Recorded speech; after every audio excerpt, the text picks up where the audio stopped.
Good evening everyone. मैं बहुत दिनों के बाद वीडियो अपलोड कर रहा हूँ। I know because of some reason मैं वीडियो अपलोड नहीं कर पाया, तो without wasting time let's start for with the market analysis. तो आज हम निफ्टी के एनालिसिस करेंगे खाली। तो निफ्टी में देखेंगे कि क्या हो सकता है कल और हमें उसके अकॉर्डिंगली क्या करना चाहिए।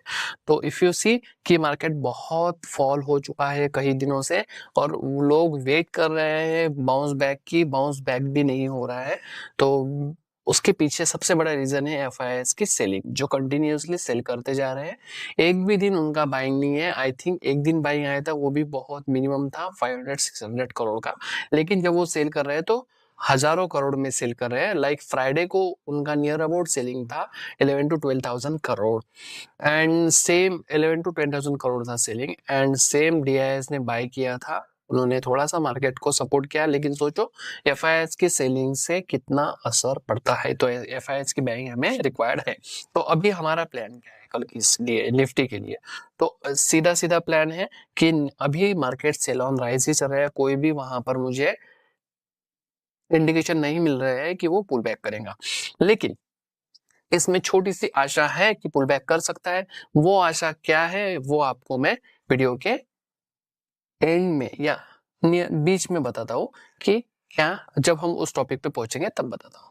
ओके, सो अभी राइट नाउ तो फोकस करते हैं कि कल क्या हो सकता है। तो आप अगर सामने देखोगे यहाँ पर तो आपको स्क्रीन पे दिख रहा होगा एक चार्ट। ये मार्केट प्रोफाइल का चार्ट है। ये कैसे रेट करते हैं, इसके बेसिक्स क्या है, वो सब मैं सीरीज लाने वाला हूँ। लेकिन अभी पुराने अगर आप मेरे व्यूवर्स हो तो आपको पता होगा कि ये चार्ट कैसे वर्क करता है, बेसिक आइडिया होगी एटलीस्ट। तो यहाँ पर अगर देखोगे कि 4 महीने रेजिस्टेंस ड्रॉ किए हुए हैं। यहाँ पर नाम नहीं दिया मैंने 3 रेजिस्टेंस को। ये वाला कुछ भी रेजिस्टेंस नहीं है, this is the current market price. तो 4 रेजिस्टेंस है, उसमें से हमें हर एक रेजिस्टेंस पे सेल ऑन राइज का ही इंडिकेशन अगर मिले तो लेना चाहिए, ऐसे मुझे लगता है। आप अपने फाइनेंशियल एडवाइजर से कंसल्ट करके कर सकते हो। लेकिन ये मेरी एनालिसिस है, मैं क्या प्लान कर रहा हूँ वो आपको बताने वाला हूँ। तो मार्केट अगर कल गलती से भी गैप अप हो गया तो गैप अप हो गया तो ये मेरे 4 रेजिस्टेंस है। सबसे ऊपर वाला जो स्ट्रॉन्ग रेजिस्टेंस है, यहाँ पर तो मैं सेलिंग के लिए अपॉर्चुनिटी फाइंड करूंगा ही करूंगा। ओके, तो ये जो उसकी इंटेंसिटी है अकॉर्डिंग टू द लेवल्स, जैसे ये कम इंटेंस है, ये उससे ज्यादा इंटेंस है, ये उससे ज्यादा इंटेंस है, एंड ये एकदम स्ट्रॉन्ग रेजिस्टेंस है मेरे लिए। तो मैं कैसे मार्केट में प्ले करूंगा? अगर मार्केट कल गलती से गैप अप हो गया, गैप अप होने के बाद अगर मुझे इस रेजिस्टेंस पे थोड़ा सा भी मुझे इंडिकेशन मिला कि मार्केट यहाँ से रिवर्स कर सकता है, तो मैं सेल ऑन राइज की अपॉर्चुनिटी यहाँ पर फाइंड करने का ट्राई करूंगा। सेम वे से यहाँ पर, सेम वे से इस रेजिस्टेंस के पास लॉन्ग का क्या है? तो मैं अभी लॉन्ग के लिए नहीं सोच रहा हूँ, लॉन्ग के कोई स्ट्रेटेजी भी नहीं बना रहा हूँ। आपको पता होगा, आप अगर मेरे टेलीग्राम चैनल पे होंगे तो मैं स्ट्रेटेजीज पे डील करता हूँ। अगर आप मेरे टेलीग्राम चैनल पे नहीं हो तो उसको ज्वाइन कर लीजिए, वहां पर भी मैं अपडेट डालते रहता हूँ। तो उसकी लिंक मैं डिस्क्रिप्शन में दे दूंगा। तो अभी लॉन्ग की कोई भी मेरे पास स्ट्रेटेजी नहीं है और मैं उसकी सोच भी नहीं रहा हूँ। जब तक ये स्ट्रॉन्ग रेजिस्टेंस जोन क्लियर नहीं करता मार्केट, मैं वहां पर सोचने वाला बिल्कुल नहीं हूँ। बस ये जो मेरे 3 लेवल्स है येलो लाइन के, वहां पर मैं सेल ऑन राइज देखूंगा and fourth one my strong resistance, वहां पर मैं सेल ऑन राइज की अपॉर्चुनिटी फाइंड करूंगा। और ये सब आप देख रहे होंगे, ये सब फ्यूचर्स के लेवल है, ना कि स्पॉट के। आपको पता होगा कि ये चार्ट मैं फ्यूचर में ही यूज करता हूं, ना कि स्पॉट पे। ओके, ऑल राइट, तो this is all about the daily analysis. मैंने अगर नीचे भी सपोर्ट है, वो सपोर्ट मैं आपको वीडियो में बताता हूँ कि कहाँ पर है। राइट नाउ तो मुझे कोई सपोर्ट नहीं दिख रहा है। फॉलिंग नाइफ हमें कैच नहीं करनी चाहिए, क्योंकि अगर मार्केट डायरेक्शन में आप ट्रेड ले रहे हो तो वहां पर स्टॉप लॉस छोटा आ जाता है एंड टारगेट बड़े हो जाते हैं। लेकिन अगर मार्केट ट्रेंड के अपोजिट में आप ट्राई कर रहे हो ट्रेड करने का, तो आपके स्टॉप लॉसेस बड़े हो जाते हैं, टारगेट छोटे हो जाते हैं। तो उसी तरह से हमें मार्केट के डायरेक्शन में ही ट्रेड फाइंड करना चाहिए। So this is the plan. Now अगर 30 मिनट की चार्ट पे आते हैं, आपको पता होगा कि ऑर्डर फ्लो है। आपने वीडियो देखी होगी तो आपको पता होगा इसको कैसे रेट करना है। यहाँ पर जो नंबर्स दिख रहे हैं वो हमें नंबर इंडिकेशन करते हैं ऑर्डर्स की। तो अगर आपको देखोगे तो यहाँ पर कोई भी नंबर नहीं है, इसको कहते हैं वाइट, मतलब वहां पर कोई भी ऑर्डर पंच नहीं हुआ, मार्केट स्पीड से नीचे गया। ऐसी जगह यूजुअली मार्केट कवर करने आता है, और वो कवर करने आया था 2:15 के कैंडल में। और यहाँ पर और एक रेजिस्टेंस है मेरे पास, this resistance is near about 22,396 to 22,424। इसको राउंड फिगर करके आप इसका एक रेजिस्टेंस बैंड यहाँ पर ड्रॉ कर सकते हो। यहाँ पर भी मुझे लगता है कि मार्केट थोड़ा सा रुकेगा या रिटेस्ट करने का ट्राई करेगा। यहाँ पर भी हम शॉर्ट एंट्री की प्लानिंग कर सकते हैं। तो और एक मेरे पास रीजन है क्यों मैं एक्सपेक्ट कर रहा हूँ कि मार्केट फिर से ऊपर जा सकता है, क्योंकि यहाँ पर भी एक वाइड है।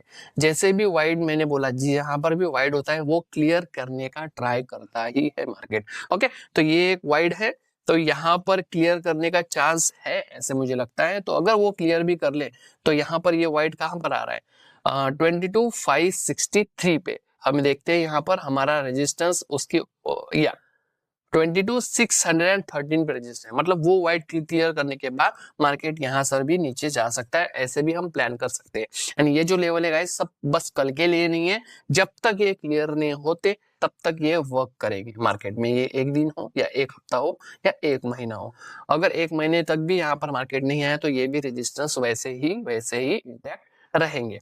ओके, तो ये वाइड क्लियर होने के बाद मेरे पास प्लान है कि अगर ये वाइड क्लियर हुआ कल गलती से, तो यहाँ से मैं सेलिंग की अपॉर्चुनिटी फाइंड करूंगा विच इज नियर अबाउट 22,600। ओके, तो मुझे क्यों लगता है कि मार्केट कल ऊपर जा सकता है, ग्रीन कैंडल बना सकता है, क्योंकि अभी आप देखोगे कि जेलेंस्की एंड ट्रम्प के बीच में जो कन्वर्सेशन हुआ था, वहां उस टाइम पे जो स्पैट हुआ था उनके बीच में, तब मार्केट स्पीड से नीचे आया था। यूएस मार्केट भी फॉलो हुआ था एंड गिफ्ट निफ्टी भी, लेकिन उसके बाद gift Nifty and US market दोनों भी रिकवर हो गए हैं। तो ऐसे मुझे लगता है कि थोड़ा सा यहाँ पर हमें देख सकता है रिलैक्सेशन, बट उसके चांसेस बहुत ही कम है। मैं सेलिंग की ही अपॉर्चुनिटी फाइंड करने वाला हूँ। अगर कल गलती से भी फ्राइडे का लो अगर ब्रेक कर लिया which is near about 22 to 25 to 24, तो उम्मीद कम है यहाँ पर ये रेजिस्टेंस तक मार्केट पहुंचने की। ओके, तो अभी आपके फेवरेट हम कैंडलस्टिक पैटर्न भी देख सकते हैं। तो according to the candlestick pattern मेरा जो सपोर्ट डायरेक्टली आता है वो आता है 21,750। ये भी फ्यूचर का लेवल है 754 विच इज 750 राउंड फिगर।